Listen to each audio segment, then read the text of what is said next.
chapter 2 ivesi lika-11 elithi umusa wenkosi usanele sonke. Ngumusa wenkosi igama lami. Amen. KaJohane noma kaJakobe, James chapter 4 ivesi lika-10 lithi uThixo uyawubaphakamisa abasithubayo phambi kwakhe. Igama lami nguNtobeko, livela kulona lelo vesi lelo.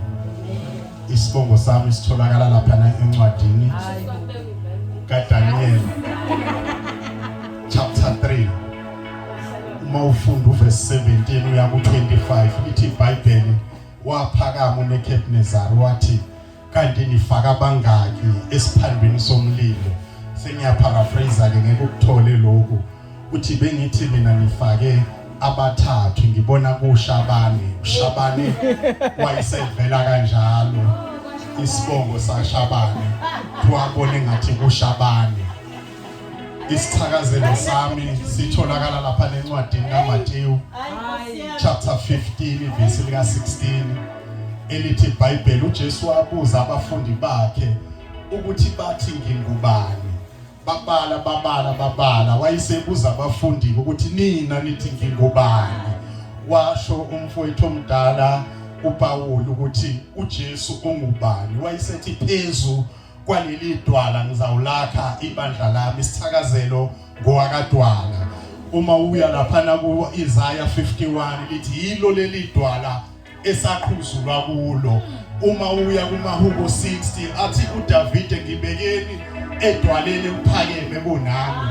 So bonke mina okwami kutholakala ezwini.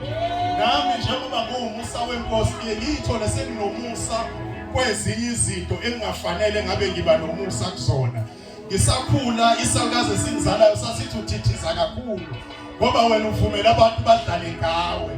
Namanje kube kushiwe ngathi uvumela abantu badlale ngawe kanti igama lami seliyasebenza ukuthi umusa wenkosi usalele sonke. Ayibonge inkosi. Haleluya. Hayi bazalwana kufakani ngezulwini lokhu engikushoyo ungazi uvuka umoya. Akufakani ezulwini. Into engike ngisho la ngisuka khona ukuthi ngonyaka ka1999 sasitshe ukuthi umhlaba uyabhubha kuzimeliniya. Asikuphuzanga utshwala kanje sithi sasenzela nje ukuthi siqede. Sasitshe kuzoshona ngemalini yami. Uthile sasiphuza ngaleso sikhathi kwaba uhappy new year noma unew year owawumuntu ngalesi sikhathi ngoba sasiyisoba baba. Saphuza mhla ka30 sashaya sabuyisela eceleni. Uthi mhla ka31 singabi nalutho ukuze makuhlukanisa unyaka. Sase sithembele lolo suku olulodwa ukuthi siyohlwithwa nathi. Ngalo lolo suku olulodwa. Ngoba sasazi ukuthi siya kanjani sizawuhamba emhlabeni. Hayi mfundisi wami sahlala mhla ka31 kulezi izikhathi silesibakaza nje.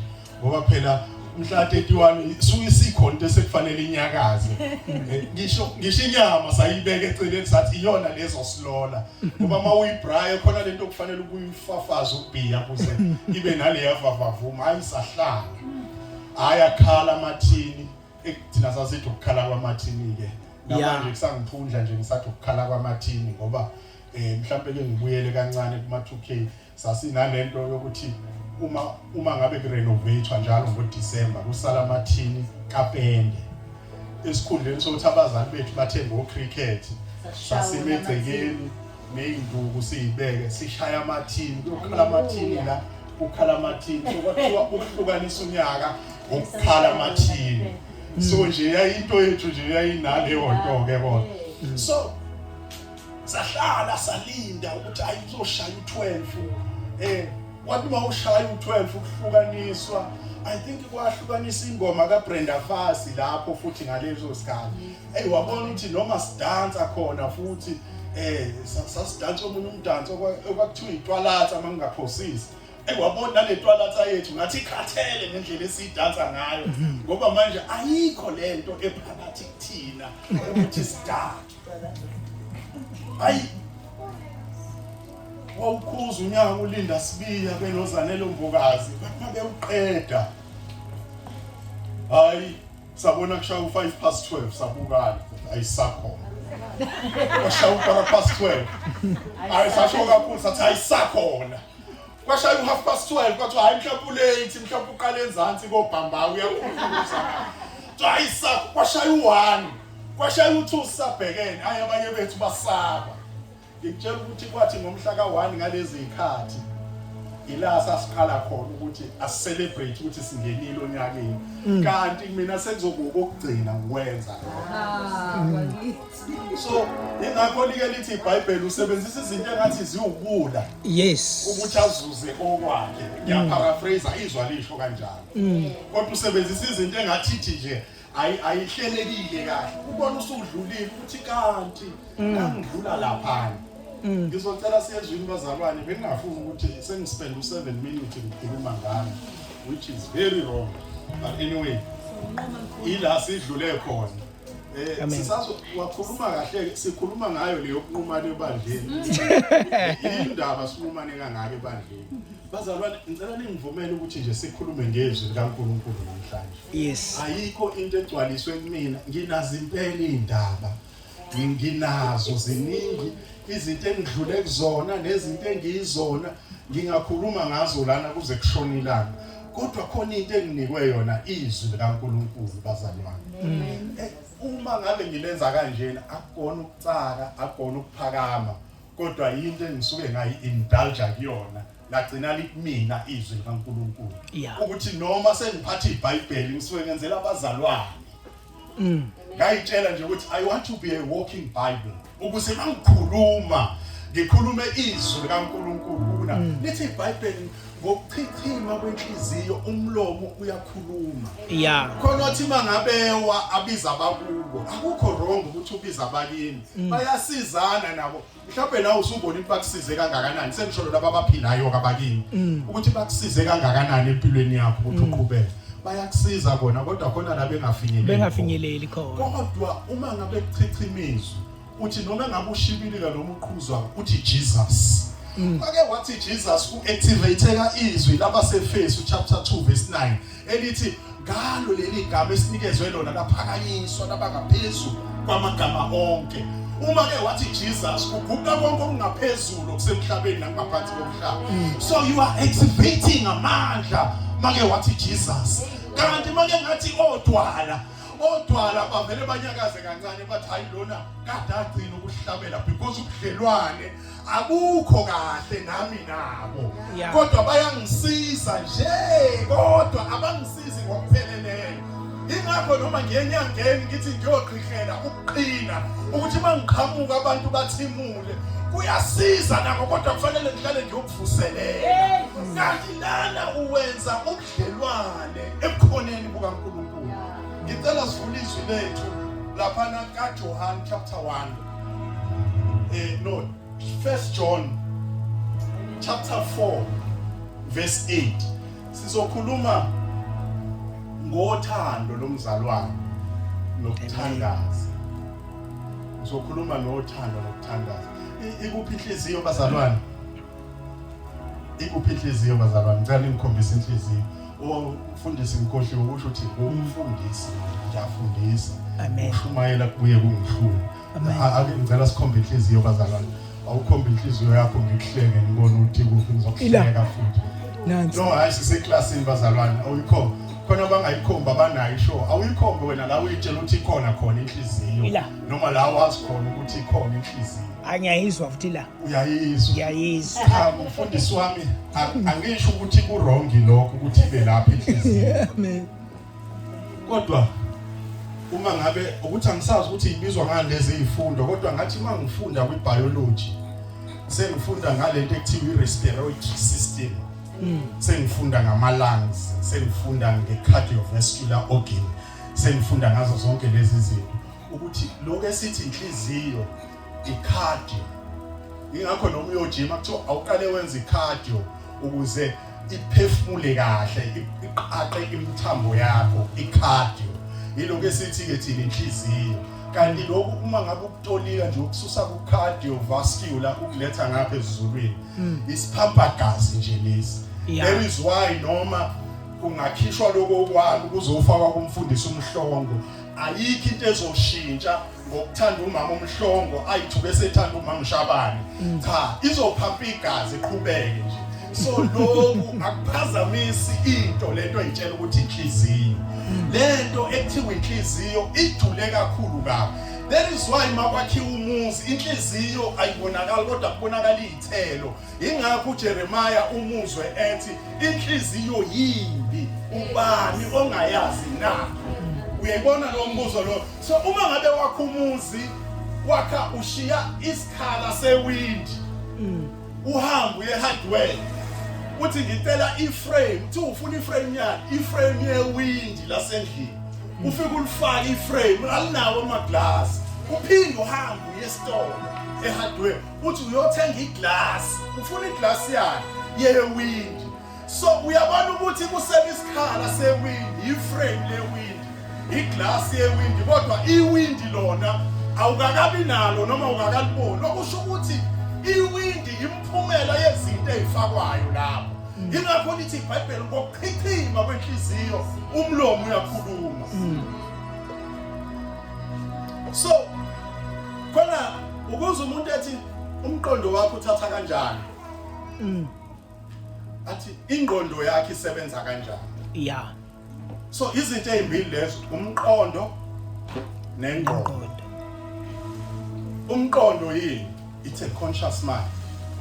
Yilento yokuthi uma ngabe uthola ifoni entsha ngokuthi usayifaka emqondweni uconscious kuthatha isikhathi sokuthi uyifunde ukuze ikwazi ukuthi ingene kuphi engqondweni because izodropa kwi subconscious.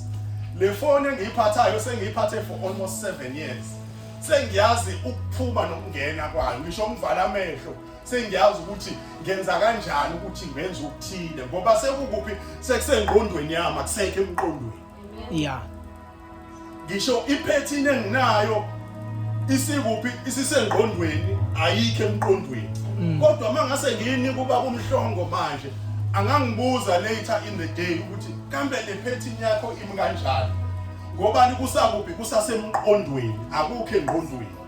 Ingakho kuthiwa mayiguqulwe ngokwenziwa ibe njani ibentsha ini ingqondo zenu. Okusho ukuthi ingqondo edinga ukuguqulwa not umqondo because umqondo uhlala ubona izinto ezithile then you select engqondweni yakho ukuthi yini ofuna ukuthi yenzeke. Ama result esinawo into egcwele engqondweni yethu. Uma ngabe ingane ikhula awuloko kwaze kwanotsotsi kuuhlanya ngathi umkhulu wakho and then sibona ingane ngathi iyahlanya kanti izinto ebesiyidownload enganeni ingakezwe ingane ngoba there is why uNkulunkulu into communicator nayo nomuntu ngishongezwa ucommunicator ngengqondo subconscious mind. Ayingakho iBhayibheli lithi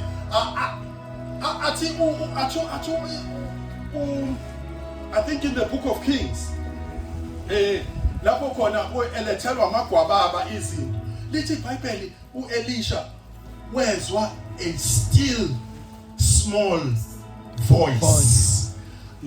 Uma uthi wena uNkulunkulu ngizwile ekhuluma iphimbo njengami usukunamanga usukuyizwela izinto zakho kanti ukhuluma ngezinto elithi kunomoya omncane osukubulelayo ophimisa izinto ezingaphimiseki. So uNkulunkulu akaphimisi njengami akasho ukuthi musa uza la kodwa he creates scenarios in my subconscious mind okuyingqondo ukuthi ngikwazi ukuactivate izinto zakhe. Therefore ingakho ibazalwane mhlawumbe ngeke siyezwini sizole simkhuluma kanje. Ingakho ethi kuJoshua 1:8 athi zindla onoma dlinza ngale ncwadi yomthetho ubusuku nemini. So ithini igoli lethu ukuthi sidlinze ngale ncwadi yomthetho. Therefore ukuthi mayichichime enhlizweni thina sobe sikhuluma ngale ncwadi yomthetho. So we seek counsel kubantu abaningi. Athi umahubo amahubo 1 ne ngicela sifunde amahubo 1. Isithi amahubo 1 ne ya yiwo makubo wani ubusisiwe umuntu ongahambi ngezeluleko zababi ongemi endleleni yezoni ongahlali enkundleni yabakolodayo kepha ukuthokoza kwakhe kusemthethweni izwi likaJehova kusemthethweni kaJehova ozidla ngomthetho kaJehova ubusuku nemini noma imini nobusuku unjengomuthi otshaliweyo ngasemfuleni yamanzi othela isithelo sawo kungesikhathi kungesona isikhathi because if uhlala ezwini likaNkulunkulu uzidla uthela kungesona isikhathi noma isikhathi kuyisona singabefundisi do know ukuthi kuphela u3 days iBhayibheli singalifundile kodwa akusho ukuthi njengoba singalifundile asekho kuyena kodwa ngoba sazi ngomthetho kaNkulunkulu that is why noma uqhamuka noma ngabe sifaka isikhindi nophaqo uthi uyakhuluma sithi cha mfowethu le ndlela oyihambayo ibukeke yinhle kodwa isiphetho sayo kufa sesenzani manje sesinjengesihlahla thina esitshaliweyo esithela izithelo kuyisikhathi kungesona isikhathi kusho ukuthini ukuthi kuyisikhathi kungesona isikhathi kuyisikhathi sokuthi ngithele izithelo manje njengoba ngimile la kodwa make ngajika ngaya kaMenjo akusona isikhathi kodwa ngizoyithela lezo zithelo noma ngilapha kaMenjo egarage ngicela silifunde lelizwi bazalwane ngifuna ukukhuluma ngothando kaJakobe kaJohn abuya ngidide chapter 4 verse 8 sifunde lona mase siyakhuluma ke bazalwane ukhona uzongifundela noma ngiyifundele ongathandiyo akamazi uNkulunkulu ngokuba uNkulunkulu uluthando full stop ongathandiyo akamazi uNkulunkulu ngoba uNkulunkulu uluthando into engiyitholile kuma counseling sessions engiwenzile amaningi ngithola ukuthi abantu balinyazwe leli gama elithi uthando and then mawususesha leli gama elithi uthando ngokwakhe uyabona ukuthi ubengenalo lolu uthando engizokhuluma ngalo namhlanje lolu uthando engizokhuluma ngalo namhlanje ludlula uthando engithanda ngalo uMagoba nezingane zami angikwazi ukumejarisha uthando lukaNkulunkulu nothando enginalo for umngane angikwazi ukumejarisha uthando lukaNkulunkulu nothando enginalo for izingane zami vice versa kunabantu abalinyazwa abantu akade bethi bayabathanda therefore abasabhiliveli othandweni kunezingane esijiyile emaqeleni isikade sigijima esijiyile emaqeleni uma ngabe ukhuluma nobaba ngisho uthola seyisindisiwe isebandleni ayingazi nokungazi futhi angiphilanga nazo empilweni yazo ngoba ngami ithisa ngashiya yakhula ngaleyo ndlela ekhula ngayo yathi yakhula ne-single parent okuma wayo so uma ngabe ukhuluma ngobaba uNkulunkulu kuyona yona imeja uNkulunkulu ngalo baba owamshiya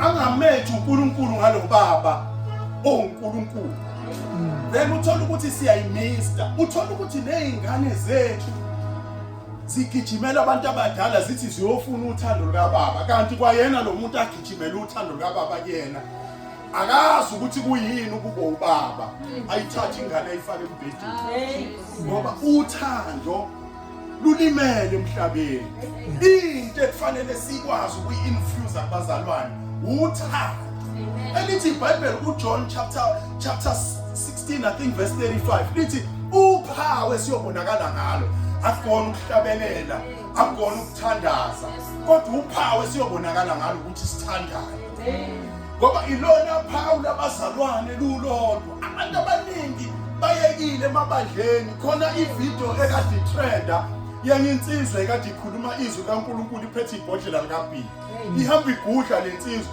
uma ngasuhlale phansi mina ngibuka ngizwa yena ukhuluma ngavele ngambuka emehlweni ngathi no this guy is hurt and wahetheke endlini kaNkulunkulu and baningi abantu abahetheke endlini kaNkulunkulu base bephuma ngaphandle ngoba uthanda kade belindele bebelindele ngokwengqondo yabo bengalindele ngokukaNkulunkulu ngoba uthando lukaNkulunkulu alifani nolabantu nje khona le ndoda yayilenza esiphambanweni elithi iBhayibheli le ndoda yayenza konke ububi obabenzeka kodwa uthando laNkulunkulu ingazange ihlale phansi koShabani ukuthi bayishumayeze lithi iBhayibheli kusasa ngizoba nawe eparadise ngoba uthando laNkulunkulu lukunyula kunoma yini aliqale likucheck ukuthi ngizoqala ngikufunde yini Yeah. ongathandini akasiyo kaNkulunkulu. Yeah. So kumele umejarisho ingakho nabaseGalatia chapter 5 I wish ukuba ngiyabhala phansi lezi. Ingakho abaseGalatia chapter 5 verse 23 likhuluma ngezithelo zikamoya. Yes. Uma liqala nje lithi isithelo sikamoya isithelo sokuqala uthando. Yeah. Then uma ngabe lithi uthando lisuke ke sekufanele uqale ukubheka ukuthi njengoba lithi uNkulunkulu nguthando sekufanele wena uthi seek God. Yes. Ingakho iBhayibheli uMatthew chapter 6 lithi seek first. Bheka qala umbuso wakhe nokulunga kwakhe. Azothi kwabaseKorinte chapter bazalwane. Athi kwabaseKorinte chapter 5 la khona uPaul eqeda ukuthi uma nomzimba wenu oyidokodo udilizwe sikhona isakhiwo esinakhiwanga ngezandla zomuntu sakhiwe ngani sakhiwe ngezwi likaNkulunkulu mayisethi lapha na ku21 athi nina ni ukulunga kukaKristu futhi asona ukulunga kwethu uyaza akona okaJesu uJesu uyasho lapha kuJohane uthi mina ngiyisango Yeah. ongena ngami ufumana idlelo futhi abanye bethu babambelele kuJesu othi yena uyisango so sibambelele esangweni uma ngaze ufike kwami uhlale esangweni angizojabula that is why abantu abaningi isengena kwenye topic that is why abantu abaningi bengajabulile ngoJesu because naye washo ukuthi bazomdenounce abantu akanandaba nanaye uJesu uqobo ewuyena kodwa umuntu anendaba kakhulu naye uKristu Yeah. ngoba uma ungena esangweni awukwazi ukuthi uze emzini womuntu uhlale esangweni ingakho ethi uma ngabe umuntu ehlele esangweni uvela uthi awuzile kumina kunabantu ababambelele esangweni ekuthiwa songena ngalo sifumana idlelo ubone nabantu abasapractice izinto ukuthi umuntu olimele uhlale esangweni umndeni uyokhala ngoba uhlele esangweni kodwa makangena segeziwe wangena ngaphakathi ikhona lento yokungena ngaphakathi uNkulunkulu ayifunayo ukuthi uhlale ungene ngaphakathi athi kwisambulo athi ahlale phansi sithethe indaba asikwazi ukuhlala esangweni sithethe indaba ngoba uKristu yena ongumlabuleli phakathi komuntu noKristu nje so uma ngabe sizobambelela esangweni elinguJesu sizowathola ama benefits kodwa awazuphelela kakhulu njengoba uthena sifumana idlelo silifumana kanjani idlelo Joshua 1 verse 8 zindla ngale ncwadi yomthetho ubusuku nemini ukuthi hlahlamelise indlela yakho so ukuzindla ngezwi likaNkulunkulu and iyo ke lento esuke isibuilda ke uthando kuwena isuke isibuilda uthando kuwena ukuthi senginothando ke manje therefore awusakwazi ukuthi ufuna ukuthandwa kodwa wena osuthanda manje ngenxa yokuthi uzindle ngale ncwadi yomthetho yabona mntakama uhlengezela inyembezi mawusho lento kaDuyisho ngoba ebandleni it's the last place oqhamukayo usho ukuthi I have a problem because make waqhamuka wathi I have a problem sigcina sesibona istatus ukuthi hey ungabona abantu benje kanti kunje abhale nje lokho kuphela uma ngabe sesifuna udadewethu istatus uphatheka kanjani that is why I can't even make an example yabantu engibakhanselishayo ukuthi khona umuntu odlule entweni enje ngoba uma ngabe esefuna ngimkhanselishe ngelinye ilanga omunye uzothi hayi ubaba lo vela epulpit akhuluma indaba zethu because lokho okwalapha I'd rather speak ngokwami engidlule kona ukuthi ngidlule entweni enje ngoba uma ukhuluma ngento yomuntu umuntu usuke ethembe wena ukuthi ayibe confidential ibe phakathi kwenu nobabili noma ngayikhuluma indirect omunye uzayidefend athi bengingakhuluma ngawe pulpit ngokubaluleke ngani kodwa uyayizwa lento ukuthi no ilento ekade sikhuluma nomfundisi ekhanselisha ngayo then ngihileka kanjani uma ngabe senza ngayo umzelekelo ifike ikhapuli mhlawumbe kumina esebandleni uthola ukuthi indoda ishaya unkosikazi ngithi bangisukuma ngithi ngiyawakhahlela amakhosikazi bazalwane lo kade nami uzoba njani uma ngabe sengisho lo yebo ngilishonga igama kodwa kade nginaye 2 weeks back and ezinye zezinto ezisitimaza ongathandiyo akasiye okaNkulunkulu uma ngabe ke awukwazi ukuvela uthande nje emoyeni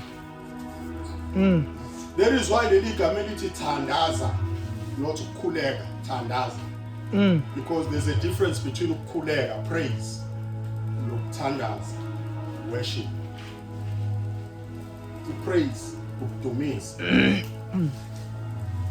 thandaza i worship ngakho ukudumisa uyalizwa naleli gama ukuduma sifanele ngisho leyo ndizwakala sidumisa uNkulunkulu there is why uma ngabe sihlangene ndawonye sisuke sizokudumisa but mawusuwedwa usuke usumworship usumthandaza usumkhonza ukuze umuntu ethi angeke ngikhonze mina uyena uNkulunkulu because ukukhonza kusho ukuthi one on one but ukukhuleka kusho ukuthi uma ngabe bengene esangweni bathi ekhaya konjomani sesifikile kubona wonke umuntu uma simdumisa kodwa abakanjomani masebe bangenisile babafaka endlini eyiyabuyela futhi lento yangaphakathi uyayibona indaba yesango ukuthi iyabuyela ukuthi abangene ngaphakathi kuzohlala phansi kuthethwe indaba uma kuzolotsholwa kuhlale phansi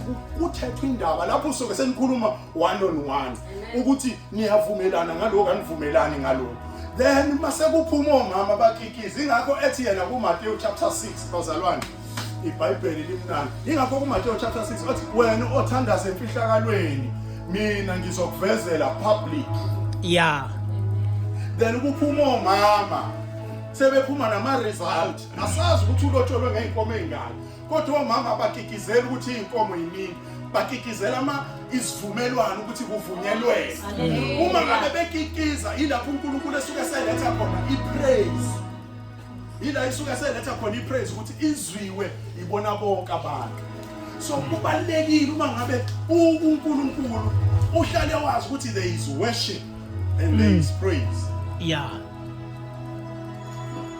angikwazi nje ukuthi ngithi utshwala ngabiyela impela ngawo umhla ka1 unyaka ka2000 kodwa ngase ngumuntu ophuza occasionally ngiyayibona leyo mina every Friday to Saturday ngangilapha kaKhe ekhona house nje yaqanjwa yithini sihleli lapha ekhona house la sekukhandwa khona imoto yaqanjwa yithini sihlala khona Friday ubuye emsebenzini uyohlala khona ugcina uwashelwa amantombazana akhona lapha impahla ufaka isikhinjana sakho usifake basuka kwashela uyovuka ngomsombuluko usuye emsebenzini untswantswa kodwa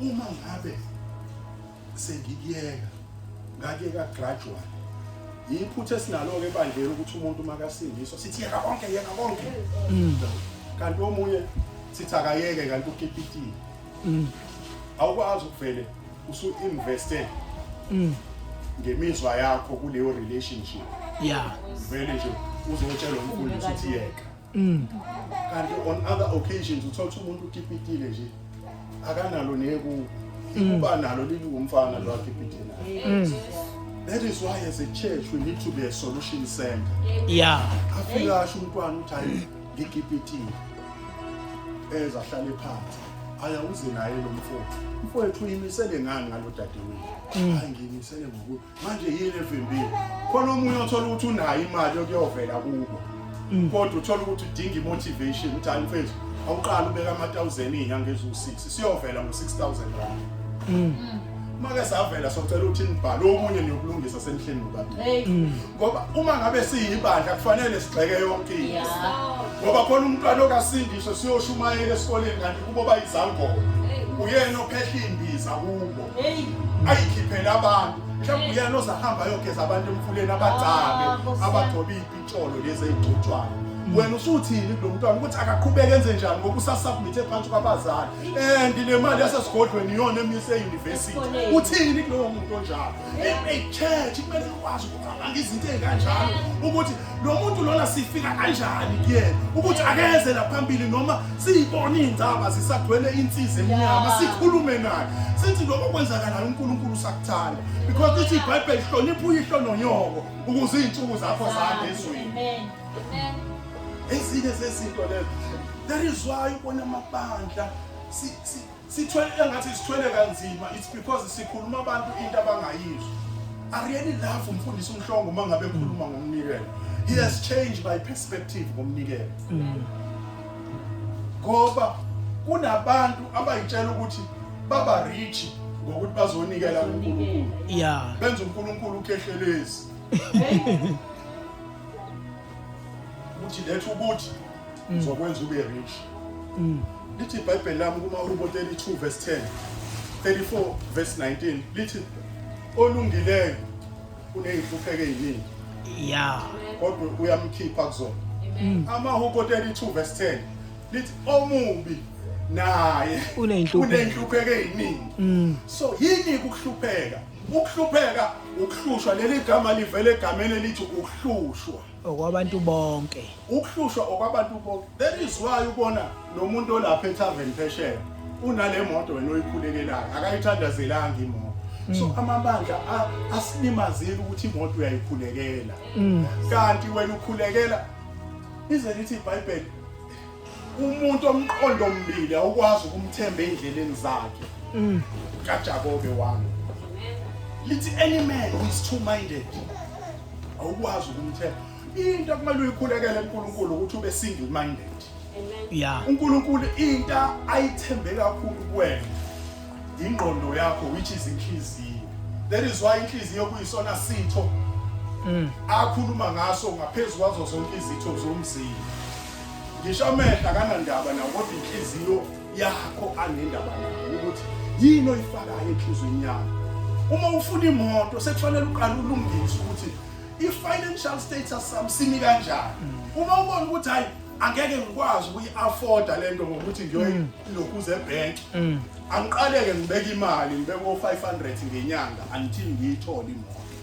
Because imoto it is a state of mind naloko kwenzile. Nalento yokungafundi kwabazalwane bangayi esikoleni iyahlupha nayo ngoba you get a job and then ukwazi ukuthola zonke lezi izinto lezi ngenxa yemali oyithola emsebenzini. Yeah. So ingakho singakwazi ukuthi ngisho nendlu ukuthi siyikhulekele ukuthi siyithenge. But we pray for umusa kaNkulunkulu ukuthi usiguide ukuthi nanoma yini esiyenzayo udlala itoko fela left right and center. Ake ngitshela into ezokumangaza. Ave ku right ukuboleka imali kumashonisi. Inkinga yethu ukuthi asibuyisi. Yeah. Ingakho sithi omashonisi abambi. Yimo azibuyi kanti kusizile le mali oyibolekile. Ikusizile.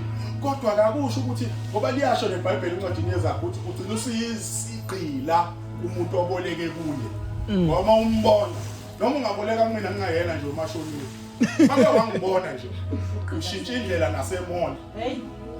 Usisi njengoba enewivi nje angavela imboze ngayi. Ngoba enzela ukuthi nje ngingamboni. Ovela gcine sengene eBottle Store eTops kanti akaqondile naye ubalekela mina. Kanti nami ngizongena eTops ngithulwe yikhehla lami. Athi awumfundisi wala usebona mina ngathi ngisendaweni errong kanti uyena.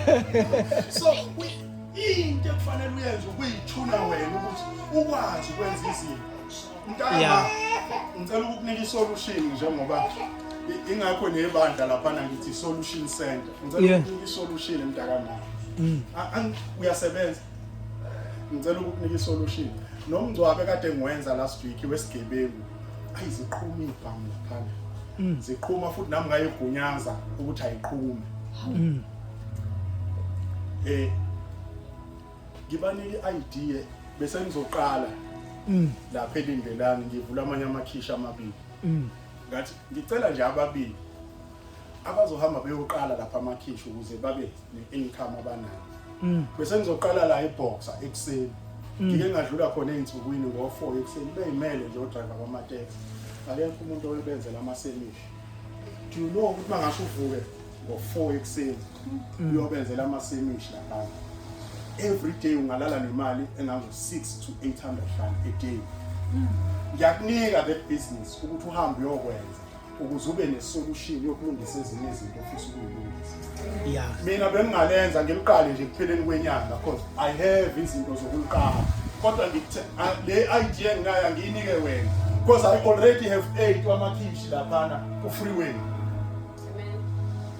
ukuthi nje nami where I see is ithuba I make it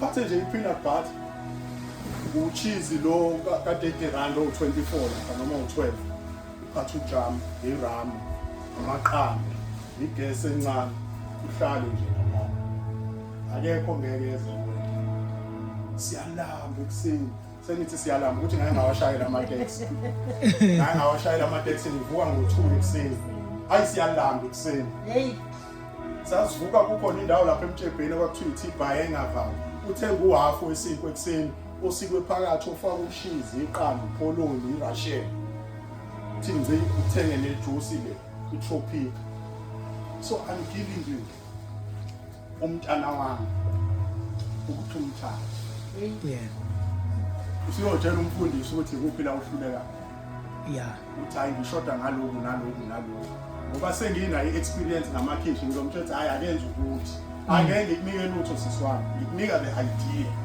ngeke ngikunike imali yokuqala but ngikunike idea ukuthi ukwazi ukuthi ngoba ngizokunika imali yokuqala ungayiphathi kahle lengane kanti kufanele uyishizilele wena engisebenzisa lolu limi ishizilele I'm giving you a solution ezokwazi ukuthi ngisho uzobonga uNkulunkulu ubone ukuthi lithi iBhayibheli uyalisusa ihlazo lakho ebantwini akusiwena osusa ihlazo kubantu ngoba mangisusa ihlazo kubantu kuzomela nje kuba abumhlongo akukwenzanga lokho ngize kudade ukuthi angikwenzanga ngize kuma angikwenzanga lokho angikwenzanga nhlobo ngize kudade wesiswa uyabona lento abathi noma kuyihlazo uthi no lento eyenzeka kanje uyijustify uzama ukuyijustify manje kanti yena osusa ihlazo lakhe ebantwini yabona izinto athi uzisho la uyobona abantu bengasena ndaba nazo ake hayibo kuba phela mina bengumuntu onje bekinje kanti uyalisusa ihlazo lakhe ebantwini wena mawuzozama ukulisusa wena uzokhathala ngicela ukwenzela omunye umzekelo osimple